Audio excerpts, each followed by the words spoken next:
Bonjour, je suis Monsieur Faux-Alain-Glove René, concepteur développeur informatique, développeur logiciel, ancien étudiant de la faculté de droit et de sciences économiques de l'université d'Orléans, dans le Loiret, en France.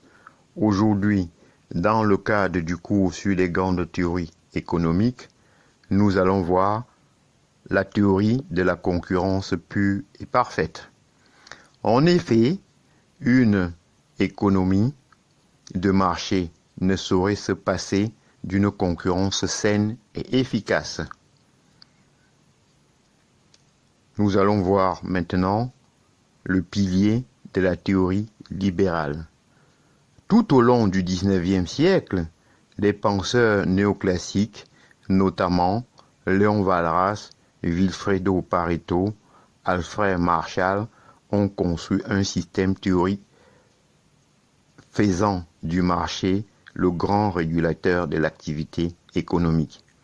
Celui-ci permet d'atteindre l'optimum économique au niveau individuel et collectif, à condition qu'il fonctionne en respectant les conditions de la concurrence pure et parfaite.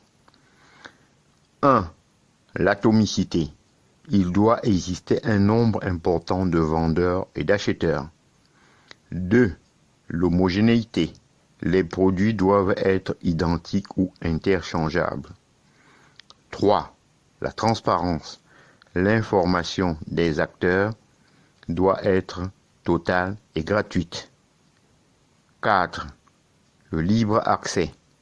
Il ne doit y avoir aucune entrave à l'entrée et à la sortie du marché. 5. La mobilité des facteurs. Les facteurs de production, capital et travail doivent pouvoir se déplacer librement. Maintenant, nous allons continuer avec la main invisible. En effet, le miracle qui permet au marché de donner à une société la meilleure solution possible aux problèmes économiques est la fameuse main invisible. La théorie de la main invisible est aussi célèbre que difficile à cerner. Dans l'œuvre d'Adam Smith, l'expression n'apparaît en tout et pour tout que 2 fois, et dans les 2 cas, elle ne fait pas expressément référence à la concurrence, contrairement à ce que l'on pense généralement. Le risque que l'on court avec l'idée de la main invisible, c'est de laisser l'égoïsme agir sans limite et lui laisser le soin de tout régler, y compris les problèmes éthiques, ce qui est bien loin de la pensée de Smith. On a vu cette philosophie à l'œuvre avec la crise des subprimes. On peut la retrouver dans le problème de l'exploitation de la nature et de la pollution. Le véritable miracle du marché, bien visible, c'est le prix. Le prix est la véritable étoile polaire de l'économie. C'est lui qui canalise les comportements des producteurs et des consommateurs.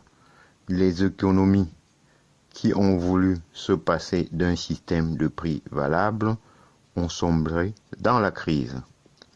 Maintenant, nous allons voir un modèle de référence malgré les critiques. En effet, de nombreuses critiques ont été adressées à cette construction.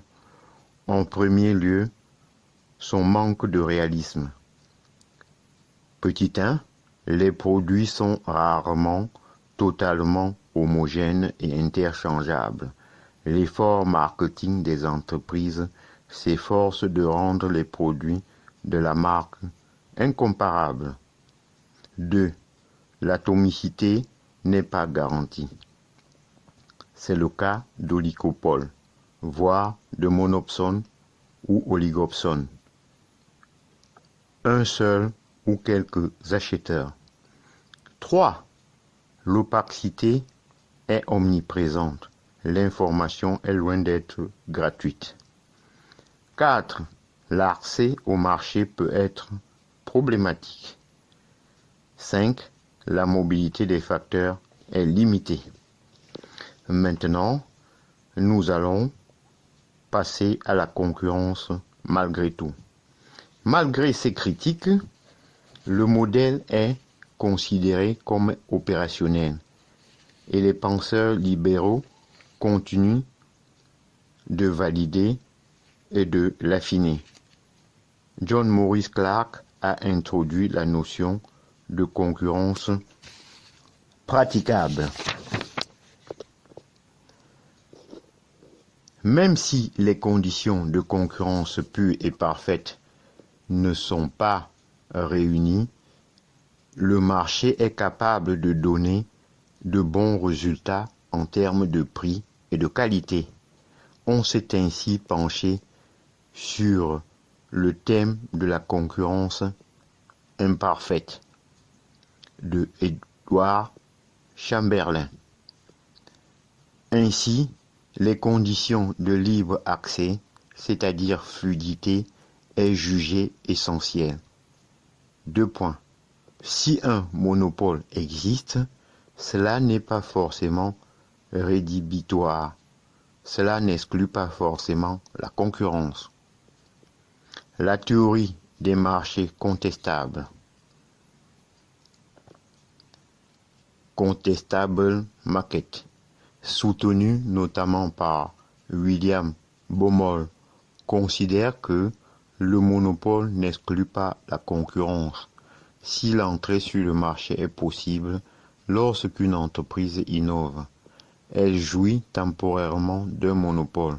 Si personne ne vient, la concurrence, c'est qu'elle est là, seule capable de satisfaire la demande. Le monopole est soumis à une concurrence potentielle qui pèse sur les prix. L'entreprise les maintient bas pour éviter d'attirer de concurrents. La seule condition pour qu'un monopole soit considéré comme un marché contestable est que l'entrée soit parfaitement libre et que la sortie s'effectue sans coût. Maintenant, nous allons voir l'essentiel de la théorie de la concurrence pure et parfaite. On va la voir en 5 secondes. Voilà, la théorie de la concurrence est au cœur du libéralisme. C'est sa quintessence. 2. La concurrence permet de régler au mieux tous les problèmes économiques. C'est la voie royale vers l'optimum. 3. La concurrence fonctionne même si elle n'est ni pure ni parfaite.